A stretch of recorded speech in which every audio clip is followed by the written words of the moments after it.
The sun was setting over the tower. London, May 19, 1536. And Boleyn stood at the window of her cold, damp cell in the Tower of London, gazing out at the city she once ruled.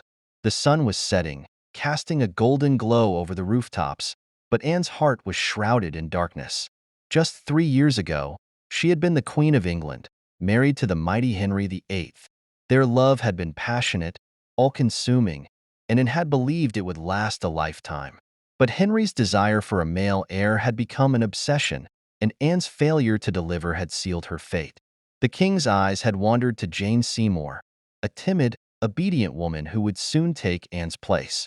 Anne's thoughts drifted back to her childhood, growing up in Blickling, Norfolk. She had always been clever, ambitious, and strong-willed, qualities that had served her well at court.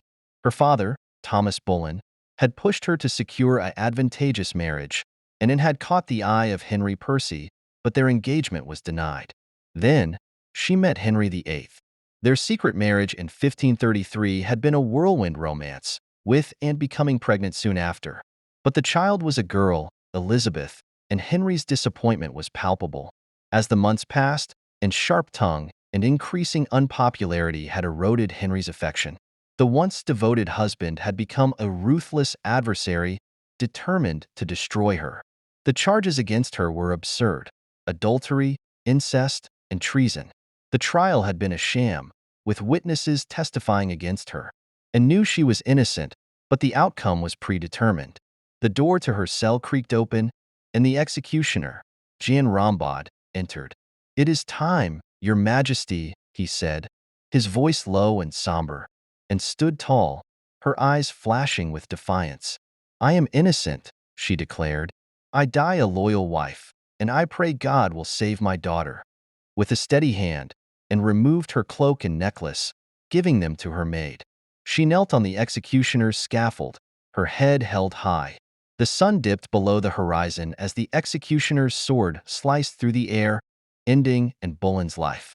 In the silence that followed, Anne's legacy was born. Her daughter, Elizabeth, would become one of England's greatest monarchs, and Anne's bravery would inspire generations to come. Historical facts. Anne Boleyn was born around 1501 in Blickling, Norfolk. She married Henry VIII in secret in 1533 and gave birth to a daughter, Elizabeth, in 1533. She was accused of adultery, incest, and treason and found guilty. Anne was executed on May 19, 1536, on Tower Green within the Tower of London.